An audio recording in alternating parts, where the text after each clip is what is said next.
Salutations YouTube, what's going on? Straight Six Fan checking in here on the Rat Rod Radio Flyer Project. Yes, I'm sitting in the back of the bed of my truck. I'm re-recording this actually. Got a bunch of footage from today. I've had what I feel like was a mediocre work day. I wish I could have got maybe a little bit more done than what I did, but nonetheless, can't complain. But where I store all my stuff is down there. So that's why I'm in the bed of my truck here. Got everything cleaned back up. But hopefully the sound's going to be better this go around than last go around. I think I just rolled the camera for a lot of the day, and I don't know if the mini grinder and some of the other loud things messed with the microphone. So I'm hoping this audio is better. But we'll sort of rewind and take you back through what did happen today and even bring you up to speed a little bit from where we were last week. I did finish welding the frame, recut the back notch part, and I got that re-welded and then welded on the motor mount plate. I actually started drilling holes last week, but I had to finish them up this week due to breaking a 5/16" drill bit.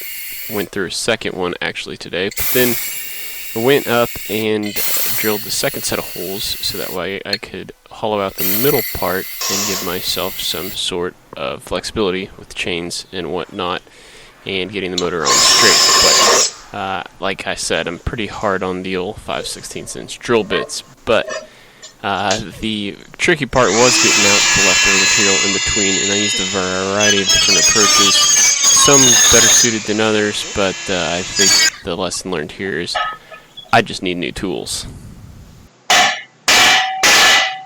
Another thing to bring up to speed on, of course, it did cut straight through the side of the pan of the wagon, and the axle shaft coming out through that. So I'm liking the stance a lot better than where we were. So then, of course, I had to maybe change the approach on. So I started by taking an old so clothes hanger I'll take you and cutting through it up what I'm thinking in order on that that. I could form it into a shape that I like for the seat.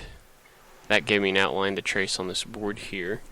And then from there, I was able to start drilling in some deck screws that I had left over from my patio project. So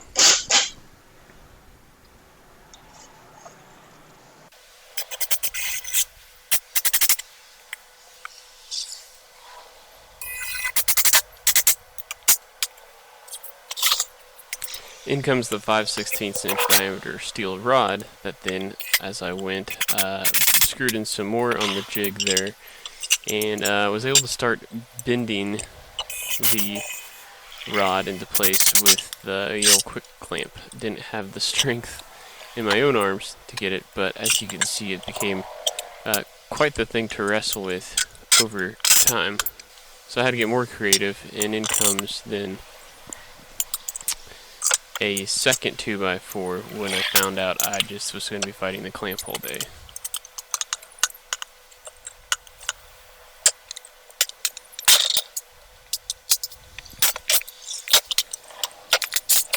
Screw in an extra screw for a little bit more stability, and in comes the second 2x4, and then I had a lot more room to play with, and eventually, as I got it closer and closer to the shape I wanted around the jig, I was able to bend it with my hands.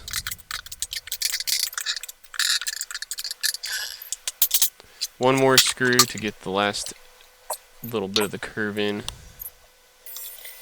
and from there I cut off the excess. And with that, you can see the finished product, and my seat will go over the axle shaft now.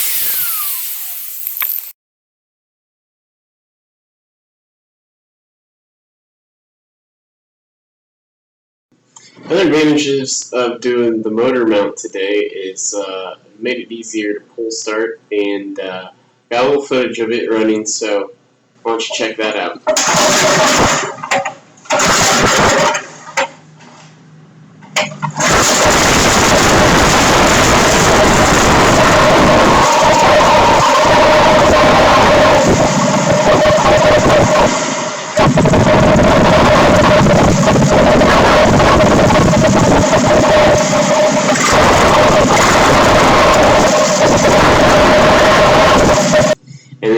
lastly, to follow up on last week, my brother did send a little bit of video of the Nova running, so I thought I'd give you guys a little treat now. I don't know if I'm going to be able to figure out how to flip it upside down because he must have used his iPhone and held it this way instead of that way.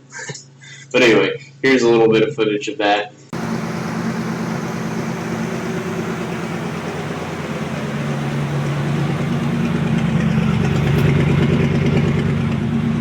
But yeah, I got a text from him today actually to inform me that after that video was shot, he couldn't get it started again. Turns out it was just the automatic transmission little safety switch that makes sure you're neutral or park to start it. So he got that figured out, flushed the transmission, and was able to drive it around the block today. So kudos to him. Happy to know that the old Nova is terrorizing the streets, at least in his neighborhood for now. But looking forward to next week, we should have some parts showing up, jack shaft and some sprockets, and in the rear wheel hub. So maybe we can make a rolling chassis after all here before too long. But yeah, should be a big. I gotta order some chain for that number 35 chain. So, but yeah, hopefully this week we'll. Hey, look at that. The ceiling. But hopefully this week we'll get a big parts haul and we can really advance this thing from this week to the other. But as I promised, there we are. That's where we're storing things for now. It's part about being in the old garage gang. Gotta get creative with space. That's the other thing I gotta do is I think over here next to the old dartboard I'm gonna have to do some sort of wall brackets so I can hang the go-kart on the wall while I'm building it. Sans motor, of course, but hey, till next time, peace out.